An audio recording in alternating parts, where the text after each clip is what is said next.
Hey everyone, Christopher Beast here, and in today's video I'll be covering everything that's new with Update 8.1.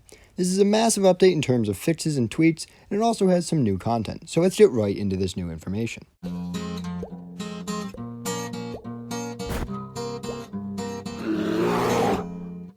So let's start off with the Legacy seasons. Season 1 will be the first Legacy season. This season was apparently only played by 7% of all players based off the percentage we are told by the game. And due to the fact that it was the first season, it is no surprise it will also be our first Legacy season. These new Legacy seasons will give you a chance to earn the items from battle passes from the past. They will be cheaper than the normal battle passes at only 330 crowns, and will have crowns within them that you can earn. We also know that once a seasonal battle pass is added, it is here for good.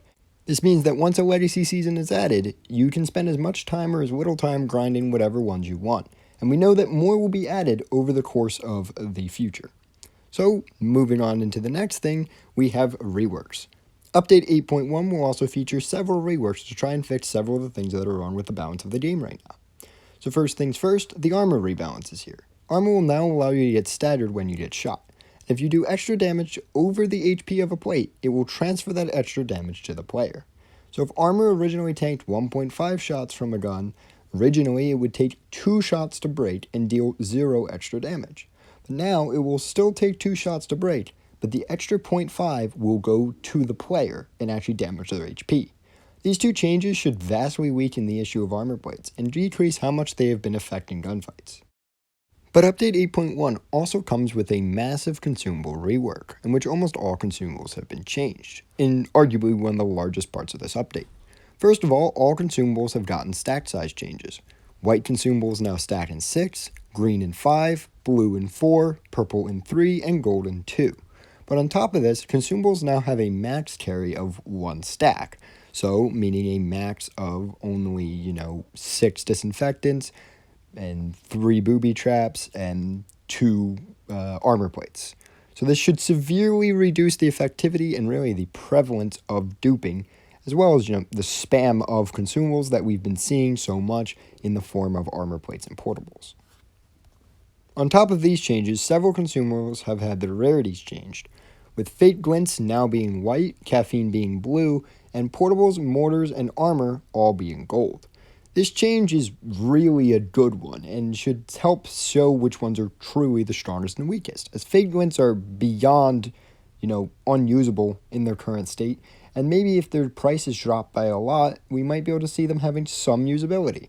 Caffeine is a very good consumable, so it's no surprise it's now blue, and portables, mortars, and armors are the top tier consumables in the game, so it is no surprise they are all gold. Weapons also got reworked with this update. There were a change done to SG and H bar, but due to the importance of these changes, I had Bobo make a completely separate video just for them, because I felt they were deserving of such.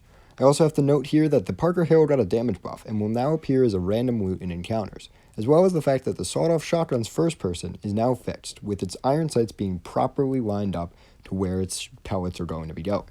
Another big change was in weapon design. All weapons with bipods now have a holstered bipod design when the bipod is not being used. On some weapons it looks a little funny, but all in all is a nice improvement to the game.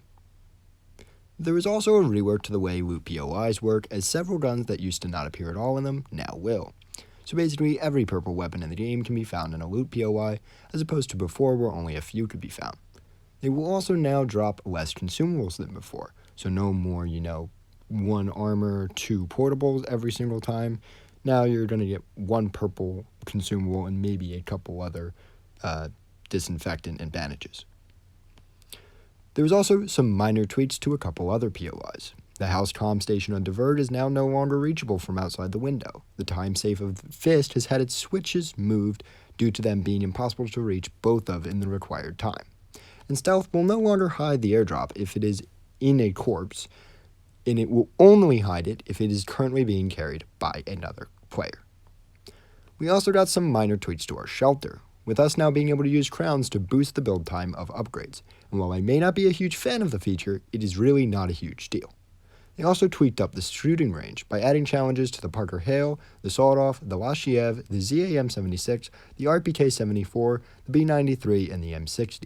meaning no matter what gun you want to use, you should be able to shoot some firing range challenges and really test your mettle against the timed challenges and really just see how you are against your other friends. So along with all these reworks and tweaks, we're also getting a large series of bug fixes. The first one, and arguably the biggest one, is that they fixed the bloom bug.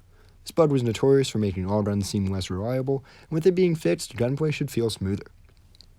To help in the aspect of making gunplay feel smoother, there are also several fixes to CQC gunfire, with there being more fluency in shots from shotguns and MGs, which will, on top of the fixes with bloom bug, make CQC feel much better. Another fix coming is the broken weapon after unlocking lock container bug.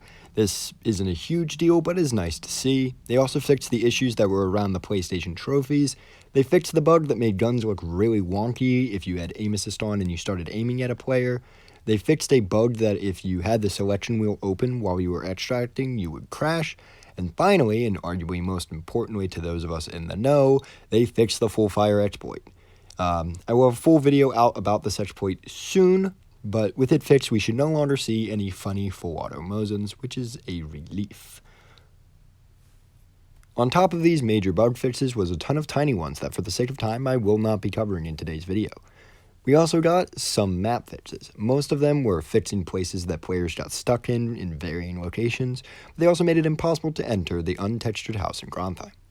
There are a few more minor changes. This update will be adding the partner and dev badges, which while I personally won't be using my partner badge, I'm sure a ton of other partners will be, and I know the devs will be using their dev badge, so look out in your encounters and see if you ever see any other partners and devs and, say hi to them. They like it when we say hi.